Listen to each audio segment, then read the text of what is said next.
Всем привет и добро пожаловать! Я Наташа. А я Катя, и это подкаст для тех, кто изучает русский язык.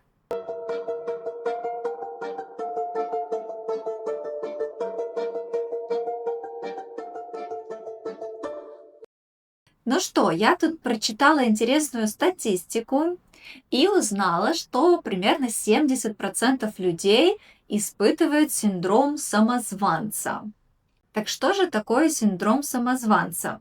Синдром самозванца– это чувство, что ты недостаточно хороший специалист, несмотря на то, что ты много учился, работал, получил много опыта, достиг многих целей, но все равно ты думаешь, я плохой специалист, я недостаточно делаю. Вот это чувство называют синдромом самозванца. И, как правило, такое чувство бывает у настоящих профессионалов своего дела, что удивительно, правда? Ну и если добавить научных слов, то синдром самозванца– это комбинация когнитивных паттернов, которая заставляет человека сомневаться в своих силах и навыках. Да, но 70% это серьезная цифра. И скажи мне, Катя, ты входишь в эти 70%? Ты испытываешь этот синдром? Ну, конечно, я вхожу в эти 70%. Что за вопрос? Что за Да, глупый вопрос? я как все. Это модно сейчас? Да, это у меня есть. Да, я не хочу отличаться от других. Но на самом деле сейчас лучше, потому что Мгм. раньше я прямо постоянно ощущала, что я какой-то самозванец, недостаточно хороша. А сейчас это чувство только иногда у меня бывает, когда, например, я сталкиваюсь с каким-то новым случаем, или начинаю какой-то новый проект. А у тебя как? Ой, да, для меня это тоже совершенно нормальное чувство, но я не знаю, есть ли какие-то исследования на этот счет, но я думаю, что это связано с тем, что я творческий человек, ну, как и ты. И в творчестве очень сложно определить, это хорошо или плохо. Например, в технических профессиях можно сказать: окей, это работает, значит, это хорошо, да, или проект закончен, значит, это хорошо. Но в создании контента, например, да, вот мы делаем видео, как понять, это хорошее видео или это плохое видео? Потому что есть те, кому это нравится, и есть те, кому это не нравится. Мгм, мгм. Я, кстати, не совсем согласна с этим. Мгм. Мне кажется, в технических профессиях тоже легко может быть синдром самозванца, просто потому что синдром самозванца исходит из себя, из сравнения себя с другими. И в любой сфере есть люди, которые достигли больше, чем ты, умеют больше, чем ты, знают что-то лучше, чем ты, и из-за этого возникает это чувство. Возможно, да, на самом деле действительно нужно найти какие-то исследования. Может быть, это больше связано с перфекционизмом, например. Да, может быть, это все вместе. Скорее всего. Мы, да, мы не психологи, это только догадки, это только наши предположения. Перед тем, как мы продолжим, я хочу напомнить, что у нас есть разговорный клуб. Вы можете выбрать день и время, которое вам подходит, и присоединиться. Мы обсуждаем темы выпусков подкастов, также обсуждаем фильмы иногда, и в целом у нас такая очень приятная атмосфера, в которой вы можете разговориться, побороть языковой барьер и, может быть, даже найти друзей. Почему нет? Все детали в описании, очень вас жду. Ну, как я уже сказала, у меня чувство синдром самозванца возникает, когда я начинаю что-то новое, например, какой-то новый проект, или у меня новый студент, у которого нетипичная ситуация. И психологами тоже доказано, что это нормально, что именно новый опыт вызывает вот этот синдром. Например, если ты получил повышение на работе, если ты переехал в другую страну, или даже если ты перешел в другую школу или группу. И вот я, кстати, вспоминаю, что когда я перешла в другую школу, когда мне было 15 лет, я Мгм. чувствовала, что я не на своем месте, я не в своей тарелке, потому что все было новое, и эта школа была более трудная, там была более современная программа, и я все время чувствовала, мне нужно больше работать, чем другим, потому что, ну как я здесь оказалась, я недостаточно умная, я недостаточно талантливая, мне нужно больше и больше работать. Вот это мое первое столкновение с синдромом самозванца. Да, я прекрасно понимаю, и это похоже на переезд в другую страну, даже в каких-то аспектах.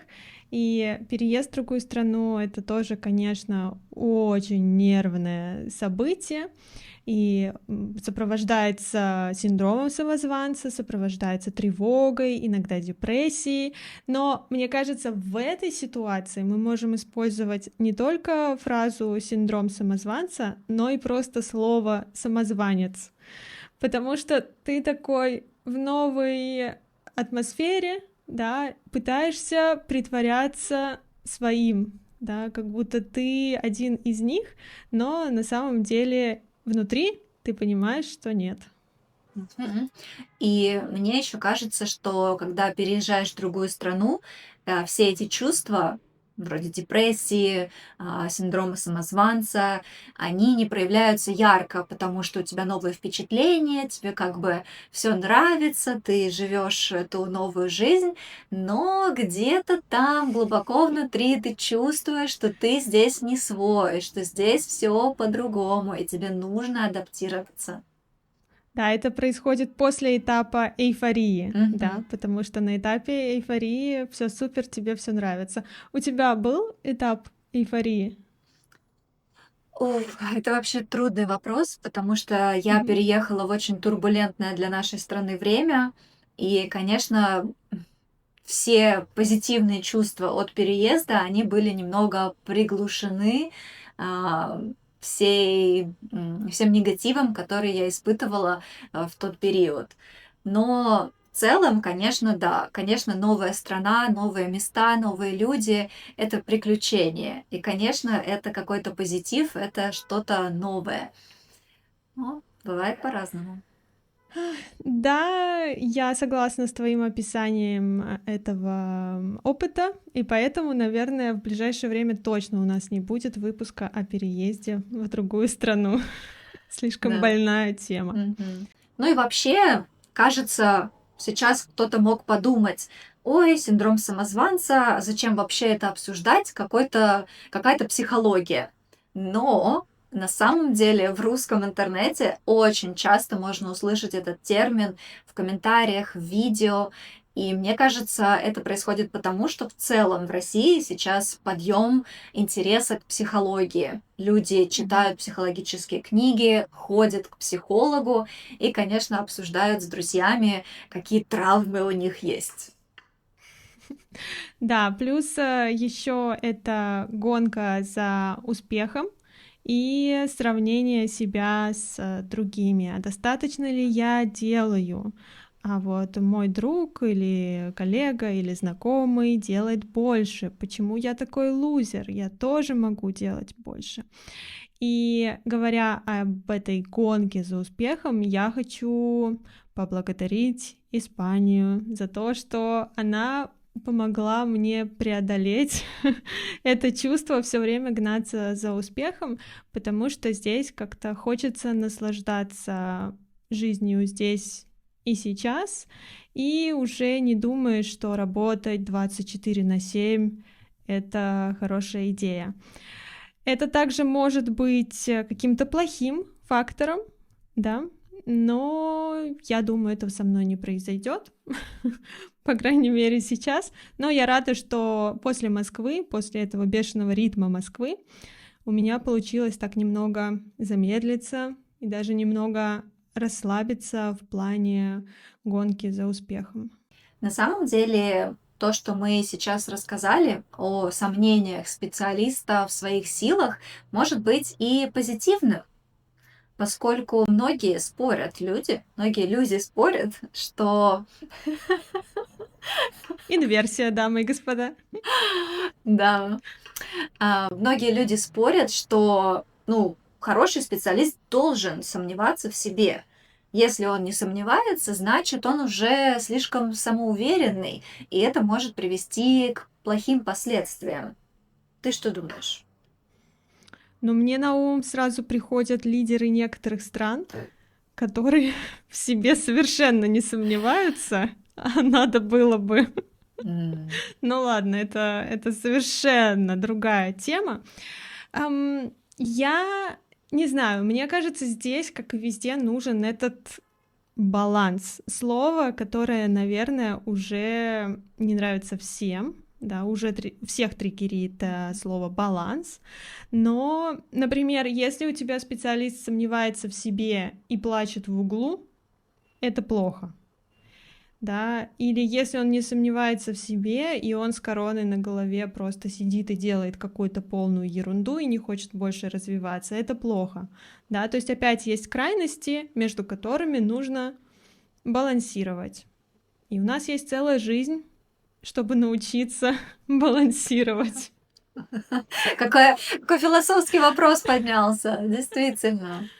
Я еще нашла такой чек-лист, по которому можно проверить, есть ли у тебя синдром самозванца. Я предлагаю обсудить некоторые пункты, потому что для меня они спорные. И вот такой пункт номер 1 – это то, что вы можете бояться неудачи. И с одной стороны, да, это действительно будет показателем такого синдрома самозванца, то есть вы сомневаетесь в себе. Но с другой стороны, это нормально бояться неудачи. Кто хочет неудачу в своей жизни? Я не знаю. Мне кажется, этот пункт совершенно не показывает, что у человека синдром самозванца. Мне кажется, этот пункт просто показывает, что вы человек. Хорошо, другие пункты, какие у тебя вызвали такие странные чувства? Вот, например, пункт «Вы обесцениваете похвалу». Вот здесь, мне кажется, да, опять-таки, это показывает, что вы можете не ценить себя как профессионала, но с другой стороны, здесь есть культурные особенности. Например, в Японии, так как я изучала японский язык и культуру, могу привести пример, что если вам говорят комплимент, какая вы красивая, вы не можете сказать спасибо, да, я знаю. Нет, это будет воспринято некультурно, некрасиво, это неправильно, грубо. А для нас это нормально, будет странно говорить, нет, нет, нет, что вы, я урод. Но здесь бы я поспорила, потому что я не так давно научилась нормально реагировать на комплименты. Ну, ладно, это менталитет плюс воспитание, может быть, как тебя учили, как тебе показывали, как реагировать правильно в твоей семье. Потому что раньше мне кто-то говорил, у тебя такие волосы красивые, я говорила, да, я сегодня помыла волосы. Ну, Все, хотя кстати, можно сказать спасибо, и все. кстати, есть такой пример, там, когда делают комплимент твоему платью или футболке, ты можешь говорить, да, это старое уже. Да. Есть Или такое. тоже интересный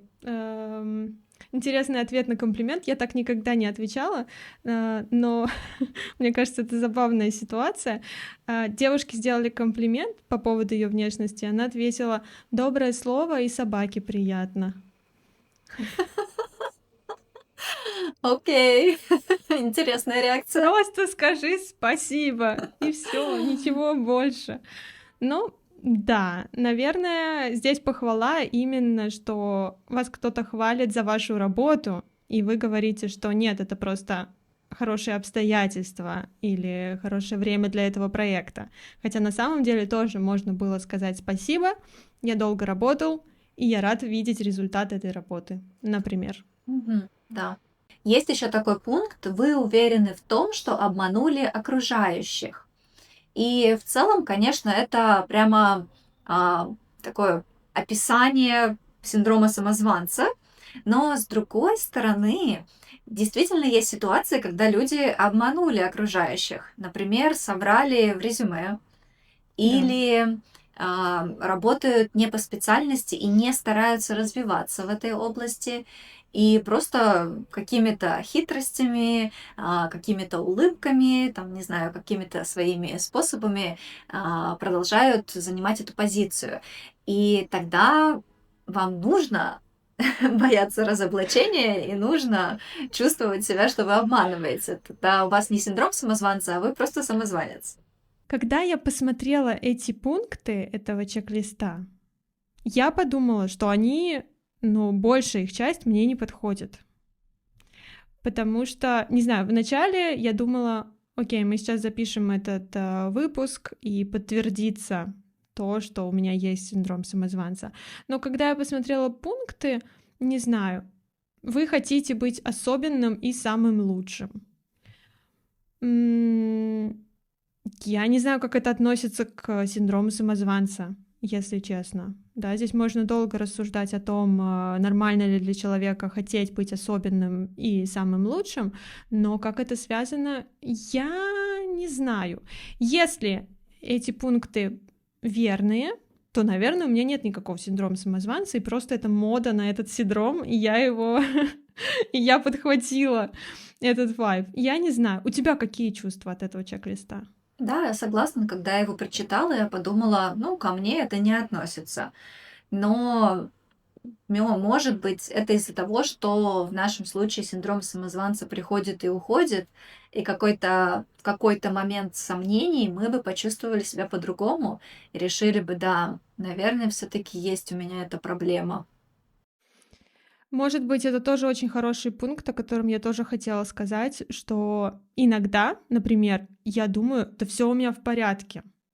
Да, то есть у меня прекрасные отзывы на уроки, там видео залетело, там новые подписчики, и все. А потом в какой-то день, хотя все абсолютно идет так же, как шло, я думаю, этого всего недостаточно, нужно лучше, какой бы еще курс закончить, какой бы вау-видео записать и что бы еще придумать. И, может быть, мы просто обычные люди, нормальные, с обычными Может человеческими быть. проблемами. Но в плане без всяких синдромов самозванца и просто как обычные люди, мы немного в этом состоянии, когда мы не понимаем, этого достаточно или недостаточно.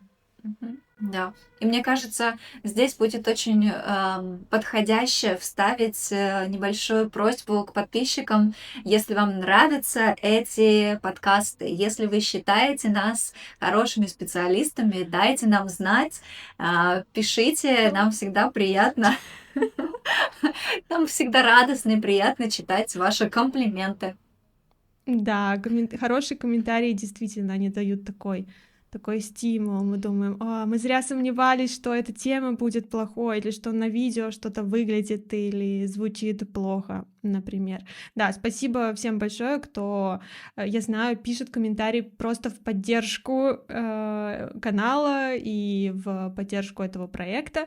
Я понимаю, что не всегда находятся слова, которые можно использовать в комментариях, но спасибо вам большое еще раз. И, конечно, спасибо всем нашим патронам и всем участникам нашей закрытой группы в Телеграме, и также всем, кто приходит в разговорный клуб, и я могу вас видеть, кто вы, кто вы, наши подписчики. В общем, сегодня мы решили закончить на хорошей ноте, несмотря на то, что тема была достаточно тяжелая, какая-то полуфилософская, полупсихологическая. Да. Ну и вопрос недели. Испытывали ли вы когда-нибудь синдром самозванца? Спасибо, что прослушали или просмотрели этот выпуск до конца. Становитесь патронами нашего подкаста, получайте скрипт каждого эпизода, доступ к закрытой группе в Телеграме, а также место в разговорном клубе. Все детали в описании. Пока-пока!